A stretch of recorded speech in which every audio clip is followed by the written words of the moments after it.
Life is a garden, and we are all gardeners.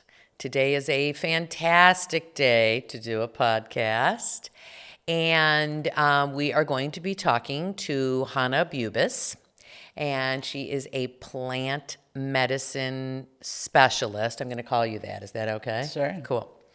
I'm going to start by saying there are certain people in life that have their own calling.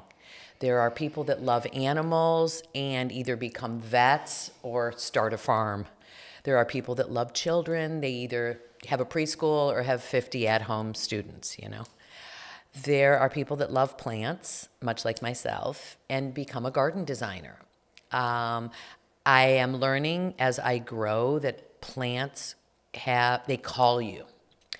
So they called me in a way that was about design with me and let me work with you with certain people, and they let me know like this would work there. Hannah has a relationship with plants. She too has a calling from plants, but hers is more on a medicinal level. And it's so interesting because the more I learn about plants, the more I realize they respond to us. They're alive. There's a soul. There's something so magical. So I am right at home talking about plants today, but not at home because I don't know much about this, and I'm so looking forward to learning. So I want you to start wherever you want to start and tell me how you figured out you had this calling. Where did it start? Where shall I begin? Yeah, absolutely. Also, thank you. Thank you for having me and wanting to have this conversation and just continue to open your mind and heart to the consciousness that plants hold. It's awesome to talk about always. I mean, for me, it really started with my dad. Shout out to David. Yes, shout out to him. I just want to say one quick thing. David is her father. He is my client. He has the most fabulous garden, which many of you have seen.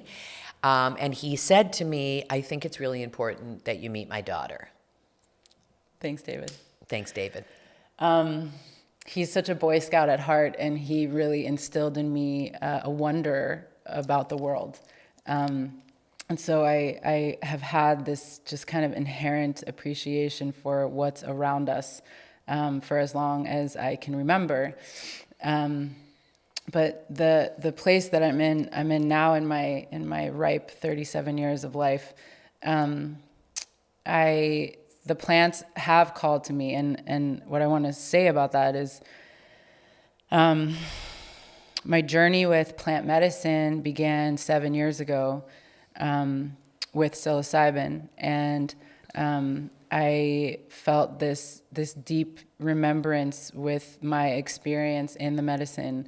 I was shown by the medicine just ways that I've communed with land and earth and plants through many iterations of my soul's existence. And what it was to commune with the land consciously and hold sacred space with the medicine of the earth. And in an ayahuasca ceremony in the Caribbean, I was in a Shipibo ceremony. The Shipibo people are an ancient tribe from the Peruvian Amazon. They have been keepers of ayahuasca for longer than anyone else. And I was sitting with 4 maestros facilitating the ceremony. And when I was in the ceremony, I started feeling this calling from plants to come and learn them in the jungle. And I thought that I was going crazy.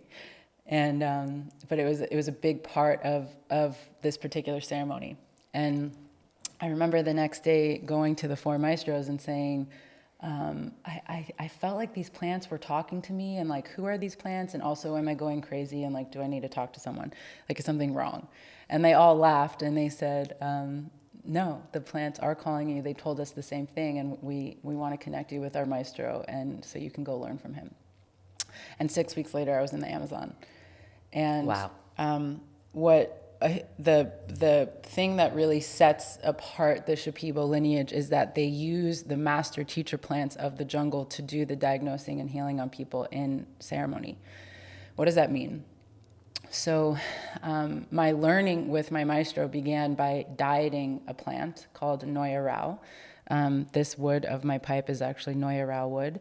Noya Rao is a plant of light, and therefore it teaches through your shadows, like sheds light on all of your shadows.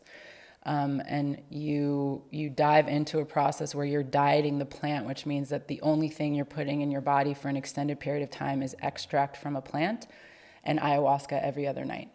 Ugh. You're not drinking water, you're not eating food, you're not talking to anyone, you're not touching anyone, you're just in solitude, communing with the land, and letting this plant get to know you and letting yourself get to know this plant. And I remember the ceremony where my Noya Rao dieta was opened. It was my first time drinking the Noya Rao extract. And I had this horrible nausea. I really had to purge, and I could not purge. It's the worst feeling. Oh. And and in the Shipibo lineage, you're not allowed to drink water in a ceremony. But I was in so much anguish that the Maestro was like, drink water to induce the purge. And so after, it was probably an hour of hoping that I was going to purge, but my mind was like holding on for dear life, like, don't let go, don't let go, don't let go. But my highest self and the plants were like, you can let go, like everything's going to be fine. So wait, could you have put your fingers down your throat? No, that didn't feel, I wasn't inclined to do that. Some people do. So finally he gave me permission to drink water, and I drank water, and this huge purge came. And then literally I heard the voice of Noya Rao say, I was just making room for myself. And I was like, oh, okay, like welcome to me. I'm so happy to know you and to meet you. And couldn't you have come in the front door? Did you really need? It'd be so hard. And she's like, you're the one who made it hard. I'm like, oh yeah, us humans just, making shit hard. And that began my month-long diet with Noya Rao. Month-long? A month. With no other food? About 5 days in, I started eating. I Whoa. was eating minimally. I mean, we were eating like steamed vegetables and some eggs. But it was minimal. Your body doesn't need the nourishment of food because you're so nourished by this plant that you're dieting. And my God, like the way that the plant Noya Rao was teaching me in my waking hours, in my sleep, in every ayahuasca ceremony that we sat, I was just coming into facets of my being that felt like they have been held by the universal consciousness for as long as my soul has been around, that things were just, there was light being shed on the elements that I needed to know about now. It's like, now's the time for you to know about this. Now's the time for you to integrate what's important about it. Now's the time for you to release what is no longer serving you. And I felt this tremendous light within me just expand and expand and expand as I was purging and processing and coming to understand. And So is it a continual purge? no, I mean, meaning that's a very interesting question, actually, because you purge when you're in an ayahuasca ceremony in some way. That could be puking, that could be pooping, that could be sweating, that could be shivers, that could be tears. There's all different ways that you purge. Wow. But when you're in the jungle, you're kind of in a constant state of purging because you're sweating all the time.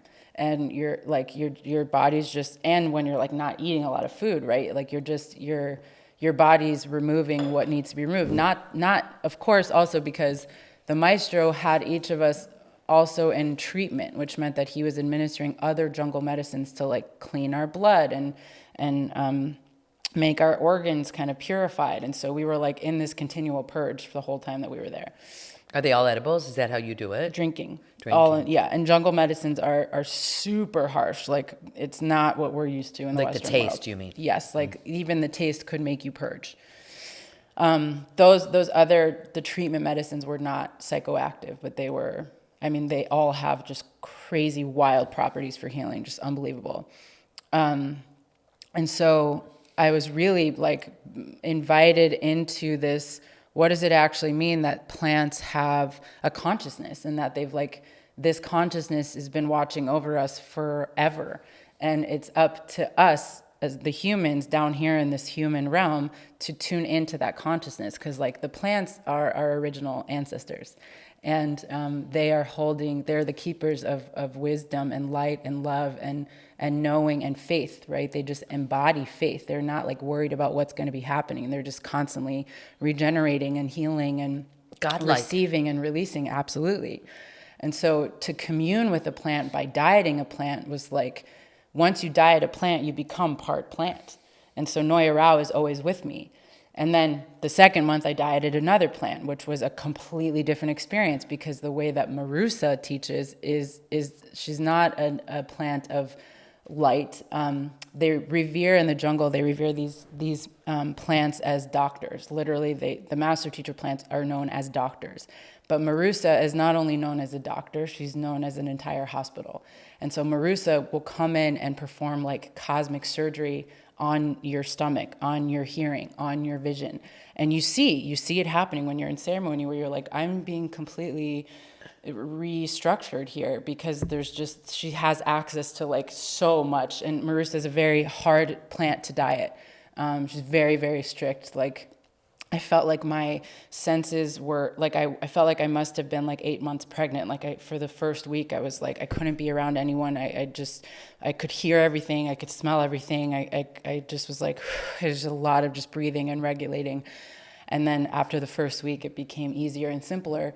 Wait, so did you take it every day, or it last 1 week? I dieted Marusa for a month. Oh, every day? Yeah. In the morning, you just take a big hit of it? It's a liquid. Shot? It's a liquid, and it's my maestro administered it in the morning and in the evening. Oh, twice? Yeah. But then, so what does it mean that you now have these plant beings in your body? Like, what do you do with that now? So this is what comes into play when you're serving medicine. So like, it's my job in facilitating the ceremonies to contract myself, Hana, as a human, and make room for the plants to come through to diagnose and do the healing work on people. And so, are you taking the plants as the maestro? I'm drinking ayahuasca, but I'm not taking those plants that I've dieted, because they're in me now already forever. Like now every plant I've dieted is now a part of me, and I'm a part of it. And so in ceremony, your job is to like remove the human self and just allow for the plants to come through to do the work on people. Also your ancestry, like you become this wide open soft channel so that things can just move through, and it's the wisdom and the love and the light of the plants that's doing the work on people. And this is the Shipibo lineage. This is not how every lineage works, but it has completely expanded and deepened my appreciation for plants. Wow.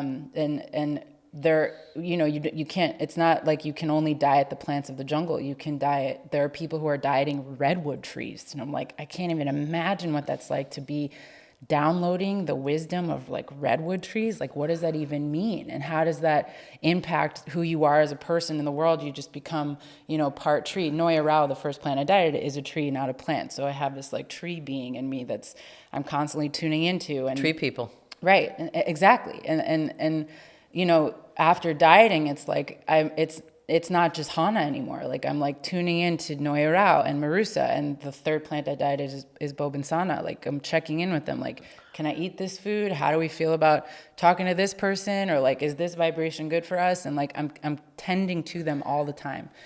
And so it's... And they answer. Absolutely. And my pipe is my tool for tuning into them.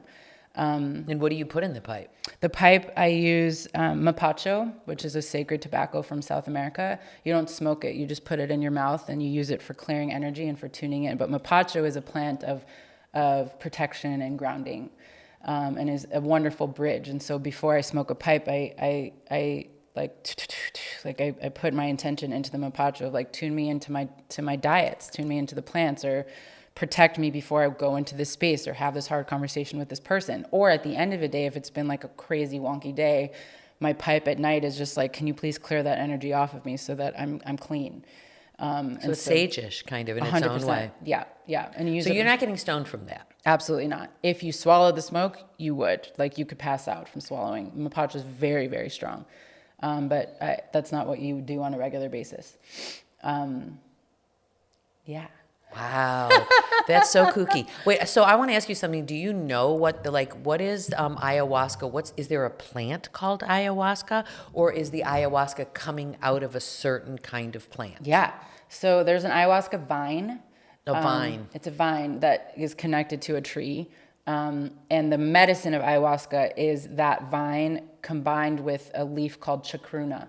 And that's brewed over the span of a week. You just cook it for a week. Bubble, toil and trouble. Exactly. And that's what turns it into ayahuasca. And you can also diet ayahuasca, by the way. You can diet like instead of dieting Noya Rao or Marusa or Bumtan, like you can diet ayahuasca. I mean, people do that, right? And those are those ceremonies. Yeah. Ayahuasca ceremony. It's not an ayahuasca ceremony, meaning the way that I dieted those plants in the jungle were like to commune with them and let them be my teachers. That wasn't a like, ceremony. I was in ayahuasca ceremonies, but when you're in an ayahuasca ceremony and you're on dieta, you're dieting a plant, the way that ayahuasca teaches actually takes a back seat because ayahuasca understands that the plant that you're dieting needs to be at the forefront. The consciousness of each of those plants communes with one another. And Aya just understands because ayahuasca works with these plants. Ayahuasca serves as a bridge between you and the plant that you're dieting. So that the teachings of the plant that you're dieting can come through more easily. And so Aya kind of is the bridge and opens that up for you. But then there are people who also diet ayahuasca so that ayahuasca becomes a part of their body the way that the other plants become a part of your body when you diet them. That is just so amazing. Yeah. There's a lot to know about that. Yeah. So do all of the mentors, what did you call them? Not maestros. Maestro, yeah. The maestros. Is that like a lineage of people that learned that, or can anyone become a maestro? Yeah, an interesting question because there are definitely people who entitle themselves as a maestro, but like no one's actually passed the lineage down to them to be a maestro, which is just why it's very important to know who you're sitting in ceremony with. I appreciate when people ask me, so like, did you study any lineage and who gave you permission to serve medicine and who gave you permission to be a keeper of this way? And so there are people who just like have access to medicine and they just hold ceremony and there's like, what are you doing? That didn't have the calling like you did. Absolutely. But there's a, like in that ceremony in the Caribbean, when the plants started calling me, like that was ayahuasca saying, it's time for us to get to know each other again. Cause I know I've been doing this for many lifetimes.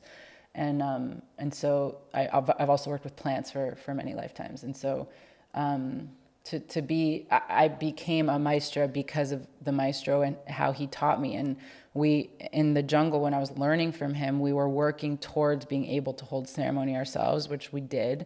And at the end of my first ceremony serving medicine in the jungle, he gave me my dawn, which was literally, I sat in front of him and he channeled all of his 40 years of dieting the plants and infused the powers of his diets into my body. And like my entire body was buzzing. I was seeing bright golden lightning bolts from him to me. Like it was just like the powers were like just making their way. What into was my he doing? system. Was he dancing? Was he singing? He was just singing. Sitting there? He was singing. So that's what ceremony is. Like when you're in ceremony, the plants come through in song. I'm singing the entire time. To a song you know, or it just No. comes to you because they've taught you? The songs are singing me. It's not like I'm literally channeling the plants. I couldn't tell you what's coming out of my mouth after the fact. I'm like, that was all the plants. God. And what language is that? Shipibo. It's the Shipibo language. So you don't even know that language? No. I mean, I have a familiarity with the words and like the roots of the words, and that was part of our learning too. But when I'm channeling in ceremony, I just am like, this is the light of God. That's all I know. This is the light of God. This is the light of God. This is the light of God. Yeah. Yeah. That's so funky. And then for me, because I'm Jewish and like I'm a proud Jewish medicine woman, I also feel like Hebrew really wants to come through in ceremonies. And so what my ceremonies have come, they've just organically orchestrated around Shipibo coming through at the beginning of ceremony, like the first 3 quarters, the plants come through in Shipibo, and then the Hebrew really wants to come in. And so then I start singing in Hebrew Psalms. And what I've really come to appreciate is that like both the Shipibo language and lineage and the Hebrew language and lineage are both, they're 2 of the most ancient lineages that have ever existed. And so there's something really powerful about like being buoyed by this ancestry and the sanctity of these traditions. And they say that the Shipibo Ikaros, that's what these songs are called, Ikaros. Like the Shipibo Ikaros are keys, which is true. The more you sing them, the more they unlock your capacity to like reach higher and higher realms. But I see Hebrew as code. Every single letter, every single word is code. And so to have a ceremony where like you're utilizing this Shipibo keys and then also integrating the Hebrew code, it's wild. We call that a double winner. Exactly. And so even when I'm singing the Hebrew, it's a little different because I know the Hebrew songs by heart, but it still doesn't feel like it's me, Hannah, singing them. It feels like it's all of my ancestors. But are they singing. songs that you already knew before? Yes, right. The Hebrew is, right. yeah. But it's the ancestors singing me. I'm not singing the songs. It's the ancestors. So are they your ancestors or are they just ancestors? They are Jewish ancestors. Yeah. But then there's like, what I have felt in ceremony is that there's the ancestry from every iteration of my soul. And so like I've been shown that I've been a Celtic medicine woman and a Native American medicine woman and an African medicine woman. And so sometimes what's coming through is not even anything in words. It's just like a rhythmic chanting that feels like it's centuries old. And I've never heard it before in this lifetime, but it just comes through in strength. And I'm like, yeah, this is what, like, yeah, it's from all my lifetimes coming through. I mean, that is unbelievable. Yeah, it's the greatest honor of my life. I mean, seriously, Yeah. It sounds almost like too good to be true. Like, is this really it? But I know it is because I know plants have a soul. Yeah. So I want to tell you about my last ceremony. So, really beautiful group Where were of you? people. Okay. Outside of Boulder. Yeah, tremendously beautiful group of people. It was in the middle of the mountains, crazy big snowstorm. And I was feeling something in my body that I hadn't felt before, a ceremony before. And I understood that like the key to holding this container is to not allow for fear to take over. You can't be afraid to hold these spaces. You can't be afraid of anything. You have to you get to fully trust whatever comes through. We are being fully protected by the plants, period. That's it. Amen. And so, the way that I work the way that I was taught is you serve the medicine, then I drink the medicine last, and it's all in the dark, and then you just wait. I have to wait for the medicine to start coming on for me. How long does that take? It totally depends on the ceremony. It could take 10 minutes, it could take 40 minutes. But once you start feeling things happening in the room, like energy's coming in, there's energy starting to move for people, you start to sing. And the first thing that you sing is a protection ikaro. You're calling in like God's guerrilla soldiers and like the plant's strongest allies, and you're literally surrounding the space with protection. Hook us up. Yes, exactly. And then you just see what needs to start coming through you. And so this last ceremony, the medicine was coming on super strong for me. I realized it's because I was at a higher elevation. And I was like, holy shit, I don't know if I can do this. Like, I had to poop, I had to puke, I was dripping sweat. It was the first like half an hour. I was like, how am I going to do this? My mind was completely holding on. And then the plants were like, what do you mean? We're right here. And literally, like, I remember this feeling, like my mind and just my Hana being just like completely retracted. I didn't make myself small. I like contained my human energy. And then my channel totally opened, and then the plants came through. And then I was good. And the channel was just there. Wow. And when I say that, I mean that they say in Shipibo, the kano, the line from my diet to each person that was in the room was established. So the plant connected with him, connected with him, connected with her. They were beginning the diagnosing and the healing. And that only could happen when I completely removed myself. Let go. And so that's really the invitation in life. Is just I was just about to say. What can happen when you remove yourself completely. Right. And we all have that capacity. And so when you ask, can anybody be a maestro? It's like, I believe that every single human being is channeling all the time. It's just a matter of like, is there a consciousness that you're bringing to what you're channeling? And how are you blocking the channel? And what do you want to do with all of that? And so specifically when it comes to serving medicine, I do believe that the medicine chooses people, the plants choose people. The plants are here, they're made of love, period. They're just pure, pure love.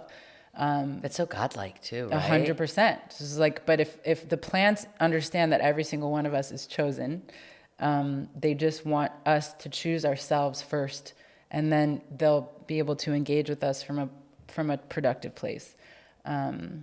And so, yeah, that's what we're working with. So, have you ever seen like a plant reject somebody?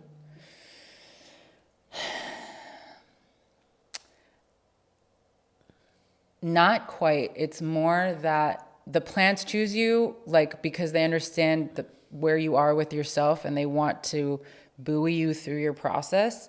There are ways that you can deeply upset the plants, like deeply, deeply upset the plants, where you can get really, really sick. I'll give you a very extreme example, but my maestro, he was on a year-long dieta. Good Lord.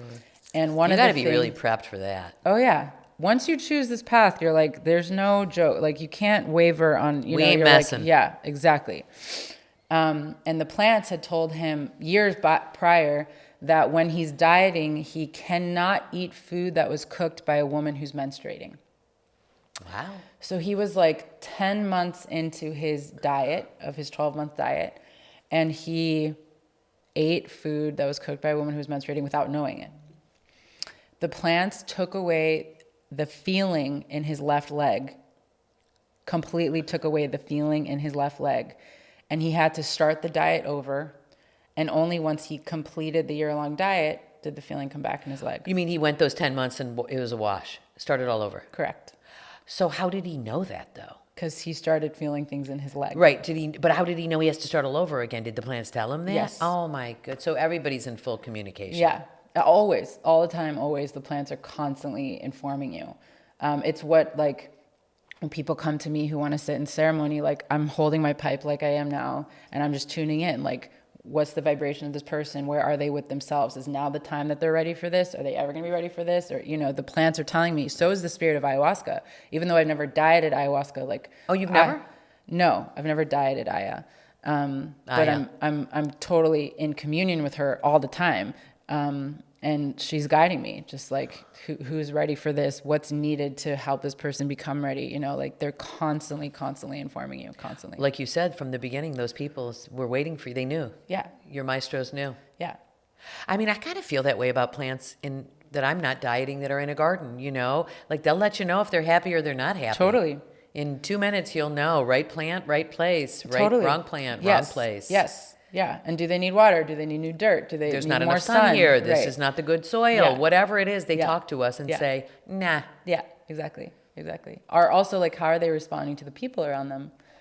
And that's a huge part of it too. It is a huge part of it because I've had a client that I didn't know how to say it's you. Right. Yeah. Everything here is ripe and good for the doings. Except you. It's you. Wow. And it's so true. And I Yeah. mean, I would never say that. And I was even shocked to have that thought. The plant told me that, like, no, we're not happy here. Yeah. Like, help!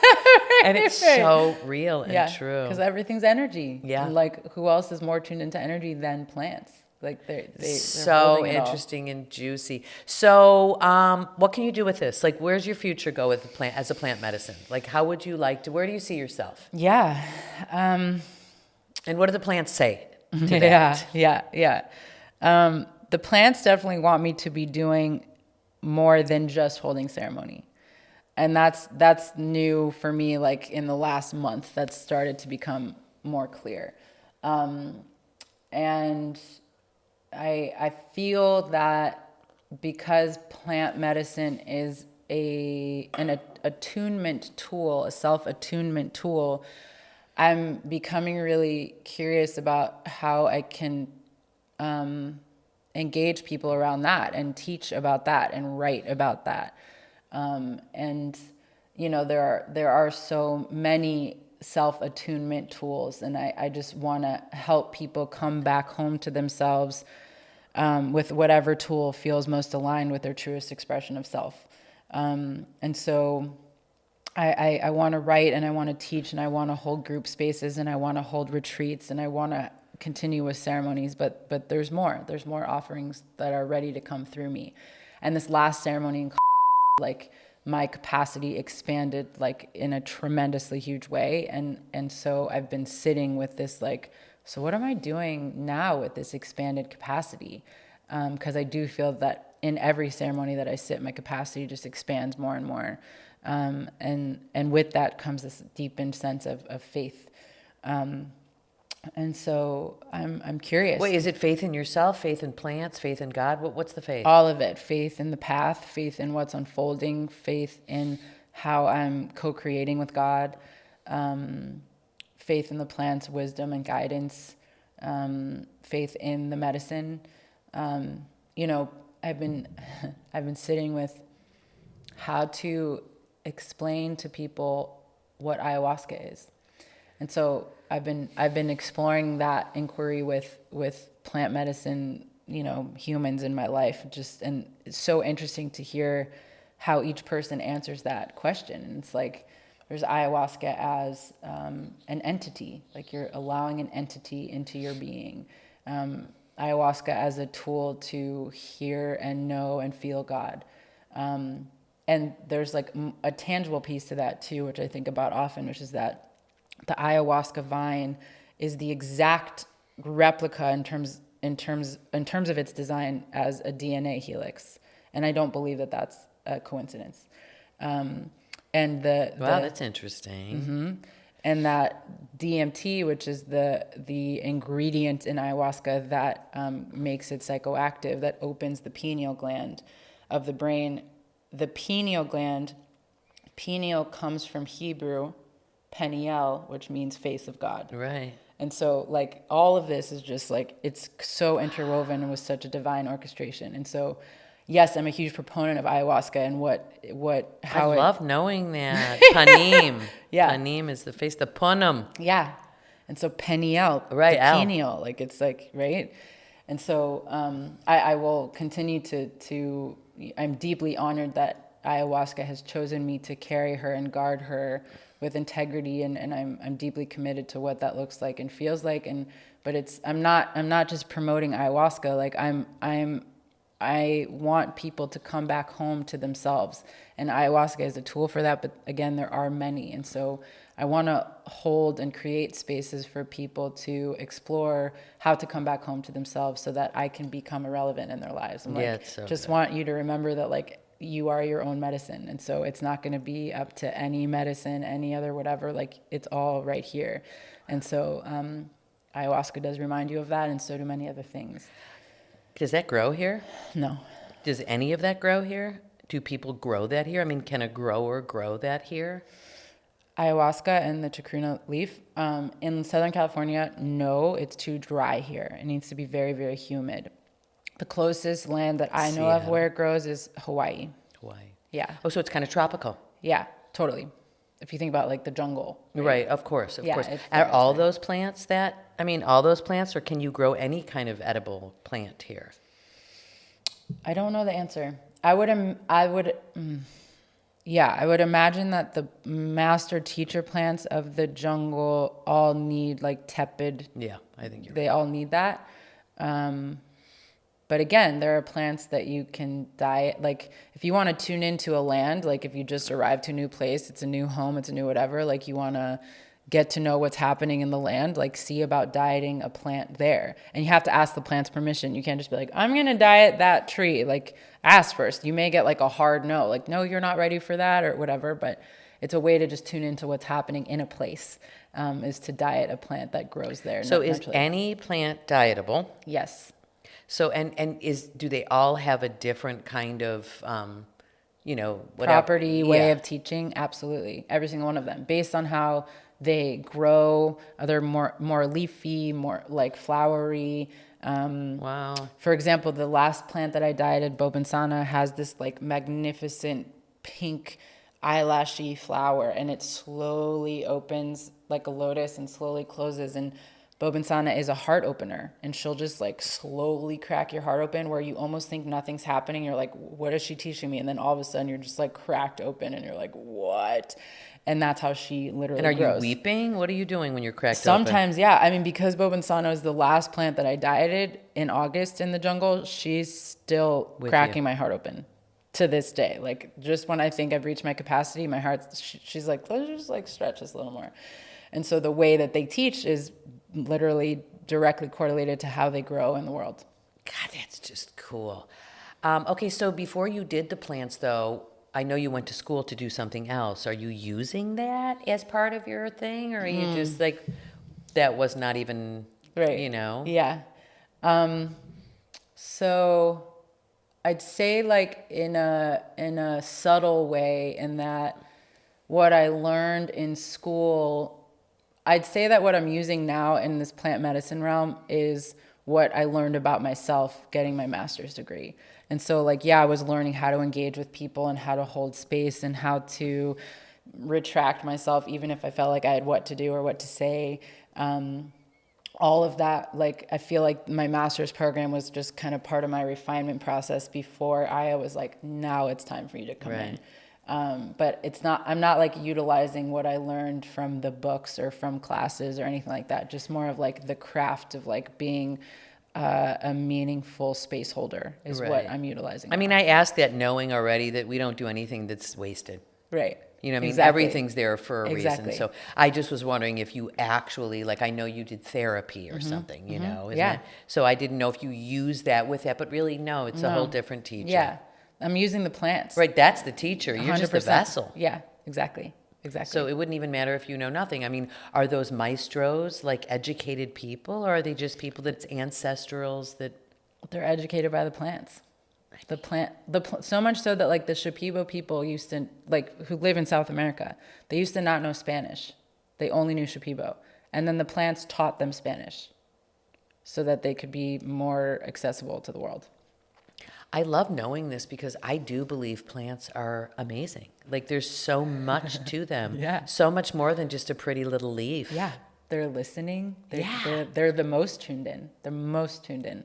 I mean, seriously, I just learned that they say that, you know, when you come home from work or you have plants in your home, they know, like the dog. Right. You know, the dog knows you pulled up in the driveway Yeah. before. My dog doesn't even, he's lower than the floor. Right. And he knows when I'm like Right. down the street. 100%. Everybody who's at my house is like, the minute you drove down the street, the dog was like flipping circles, you know? Right. So it's just so crazy how we Totally. connect to Totally. things. Totally. And I do believe that's a lot of consciousness too. Like, Yeah. you know, Yeah. when you have consciousness about anything, Yeah. things just Exactly. shit moves. Exactly. I'll tell you that when I returned back to the jungle this past August, like, I felt my diets like just becoming giddy inside. They were like, oh my gosh, we're going home, we're going home, we're going home. And the second that I landed in Iquitos and I like felt the humidity and I was just like, we're home. And then, you know, I took the hour-and-a-half drive deep into the jungle and like I got to the camp and I took my shoes off and I just felt the land and the plants were like, we are home. And it was just like a true full embodied giddiness that like wasn't Hana, it was the plants. Yeah. That is so lovely, isn't Yeah. it? Because you just have so much respect when you see that, you know? Yeah, and feel it. Yeah, me too. I mean, I have so much respect for plants, and, you know, people might just say it's a plant, but it's so much bigger than that. What do you learn from plants? I learned, well, first of all, they do talk to me in a way, like I didn't really know how much they talk to me until I really knew you, and I've already spoken with you before about this. And then, you know, I start hearing like how real they are. First of all, I learned that I'm doing just what I'm supposed to be doing, you know? Like, you know, a part of me is like, how am I going to retire away from this if I want to retire? I can never leave this too far, you know? I feel like nature and beauty are my calling. So, you know, I was a stylist, so I can set up a room, whatever, you know? But when you're working with plants, there is like another soul. You know, I mean, I can pick out chairs and wallpaper all day long, whatever, vessels to plant plants in, but plants have a different, you know, it's like a different level. So again, with consciousness, you know, if anybody has consciousness around a plant, they will learn something. You know, you don't have to be this like, you know, bio whatever. anybody can do it that's open to doing it, Yeah. you know. And you think about like how humankind used to live. It was like before the, advanced age of technology and whatever, everyone was tuned into the earth. Right. And like that was the guide for everything. Just like 100%. what you could eat, where you were needed to inhabit, where, it was just like all the everything of the earth was the compass. And also that's how people all made it. You eat off the land, you live off the land, that's the way you survive, Right. Right. So it's been going on again, we can talk about all of our ancestral roots. This came before any of us came. The deepest remembrance. The deepest remembrance. Yes. I love this so much. So, how would somebody know that they would do that? Like, do I go in with a plan? If I say I want to do a session with you or whatever you'd call it, Ceremony? A ceremony. Mm-hmm. Do you say make a plan first, have an intention, or nothing like that? I mean, do you set intentions and do that kind of thing with it? Yeah. Yes. The ceremony really begins once someone has committed to being in a ceremony, and that could be like 3 months before the actual ceremony. But that's when like you are beginning to walk your way back to grandmother's house. Ayahuasca is known as the grandmother plant. And so the moment, really? Yes, the moment that you decide like your psyche, your soul is like, all right, grandma's is that way, let's just start making our way back. And you may like hit a storm, you may hit complete darkness, you may like collapse to the ground, run into the big bad wolf. Exactly. And so this is where the consciousness piece comes in, and like the prep. I do a lot of preparation work with people before ceremony and integration work after. But it's really like I invite people to just tune into like what is showing up in your life right now and how are you showing up with it and for it. And all of that is what's going to be woven into your actual ceremony. But really, again, like ayahuasca is this tool, an attunement tool to bring a consciousness to the ceremony of life. Like a medicine ceremony is just a sliver. It's not like a silver bullet where you sit and you Right. have whatever. It's like you're really trying to bring a consciousness to your life ceremony. And so, yeah, it's helpful to have an intention, and very much especially not being attached to how that intention is met by the medicine. So you may be attached to this whole idea of like, well, I'm gonna have this intention that this, and this, and then all of this other shit comes up in the actual medicine ceremony, and you're like, what am I supposed to do with that? And I was like, that's the work. That's how we integrate. Like, how does what happened in the medicine ceremony tie into what your intention was? And how did you show up for it? And that's always what I bring people back to is like, how did you experience the medicine? Were you resistant? Were you holding on? Did you allow for the purges to come? Was your mind really holding on for dear life? And it was hard for you to just like let go and allow. And how we show up for the medicine is actually, that's the medicine itself, is like how you're showing up. And that's how it is in the life ceremony too. And so, yeah, we do deep preparation work and just bringing in awareness to like what's coming up in your life and how are you experiencing it. And that's what's brought into the medicine space. And then after the fact, that's also really where the deep work begins, is like, how do you integrate what just happened? And that's how we really pay our deepest respects to the medicine, is by consciously integrating the wisdom that was shared with us. So the aftercare is there. I mean, do you call somebody later, or you're like, thanks for this, it's been lovely? No, I mean, I do integration work after the fact, both for individuals who are in the group and then also as a group. Because the group, ayahuasca is, while I serve medicine to individuals, doing it in a group is extremely powerful, because the energy you create, you enter this portal together. You're creating this portal together. And so when the person purges over here, they're purging on behalf of the entire circle. And so you're understanding how we're all woven together. There is no separation, which is another thing that we learn from plants. But when you're in a medicine space with a group of people, you're like, holy shit, I didn't even know that person. And I've just pooped for you. Right. Like literally I just pooped for you. Or like, at a certain point in the ceremony, I'll have one of the people supporting the space like strum the guitar so I can go around to everyone and clear energy with my pipe on them. And sometimes like I'll be clearing energy off this person, and all the energy that's being cleared by them is being purged by that person. And you're just like, wow. Whoa. And so I love doing the group integration work. It's super, super rich. And you're just reminded that we're all mirrors for one another. We're all keys for one another. There is no separation. And that's the weaving of the ayahuasca essence, and every single essence of every plant is that remembrance. It's so lovely to hear all this. And like trees too, they take care of each other. The plants are there for each other and for us. Right. I think this is so good. And so we're going to put your information here so people will know. But if they wanted to get a hold of you, what would they, is it just ceremony? What's your specialty, and how would you say what you do? Yeah. In a quick little nutshell. Yeah. I teach consciousness. I embody consciousness. And that is through plant medicine ceremonies and also spiritual counsel. Okay. Yeah. Love that. Yeah. Okay, and so on a little bit of a different topic, I want you to tell me, what's your fertilizer? What do you use for fertilizer in your own life? Yeah. Love that. It's, I'll preface it with, when I was in the jungle the first time and just, in the beginning of this remembrance path, if I ever brought anything to my maestro that I was struggling with in my mind or heart, spirit, body, without an ounce of worry or concern, he would just say, sing to it, sing through it. And so my fertilizer is singing. Oh, that's so good. And I know you Yeah. have a fabulous voice, and that's what you do. So are you always singing? I'm always singing, and not just in ceremony, although the fact that like this work and how I was taught this work is with singing and breath is just like a perfect convergence of everything that I so love and respect and appreciate. Can I sing a song? I want you to, but wait, is it any song, or you got specific songs? My dad's bugging me. Is there a song for that? No. Just like open your mouth. Okay, and that's what sing. I was wondering. Yeah.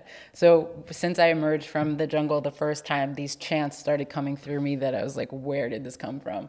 And this was the first chant that I channeled that's just become like an anthem for me for the last 8 months.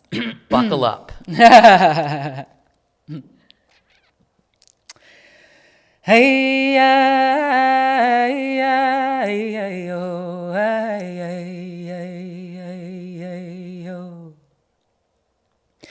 Hey, ay, ay, ay, oh, ay, ay, ay, ay, ay, oh.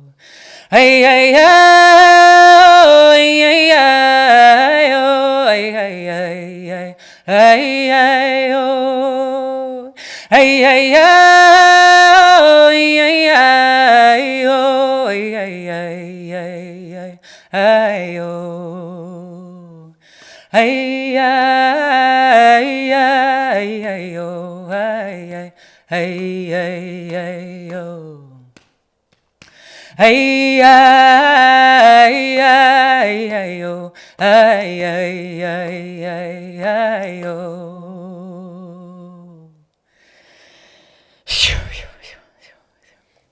So good. That made me feel better no matter what shit was going on. That's so good. Feels good it's like for a me too. chant. It's Yeah. lovely. I got the minute you started, I was like goosing. It's just lovely. Thank you for that. Really beautiful. Thank you.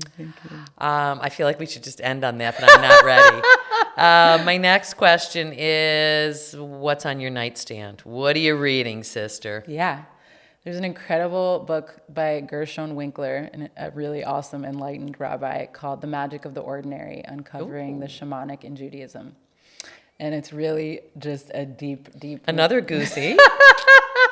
remembrance of what makes really like the intersection of this attuned to the earth way of being and Judaism. Just how like being Jewish is inherent to that, and being that is inherent to being Jewish. And it's like everything that I felt when I was first in the jungle and I was learning the ways of the Shipibo lineage, and I'm like, why does this all feel so inherently Jewish? Like I want to understand it.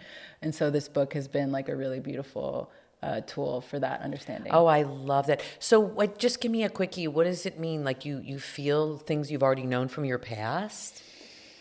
What do you mean? It? Like you said it's inherent, like Judaism, it reminds you feel at home with it, you're comfortable. Yeah. What is it about that? So Is it like old from Moses' time? Like, what are you feeling? yeah, it's being in awe of how everything in nature is God speaking to us. And so like when we are attuned to that, it's like it's all of a sudden your toolbox just becomes like exponentially larger. And so what do you do with a larger toolbox? It's just like More tools. Yeah, you get to play, and you get to like, feel safer in your body, and you have less fear. And you're just like, I have this whole thing here. And so when we tune into God speaking to us through what comes of the earth, it's a lot of fun. It's really good. Yeah. This was such a beautiful thing, and this was a ceremony. And I so appreciate you, and we'll keep our eyes peeled, and you'll tell us when we're going. I don't think I'm ready for a ceremony, but I feel like I want to, just because. I mean, so do you get a calling? Is that how it happens? Or, yeah. Yeah. Like grandmother's calling you, and you'll pick up when you're ready. Pack up that basket. We're going to Granny's. Exactly. Thank you all. So if you don't believe life is a garden and that we are all gardeners, ay. That's all I can say to you. Thank you. Beautiful. Thank you.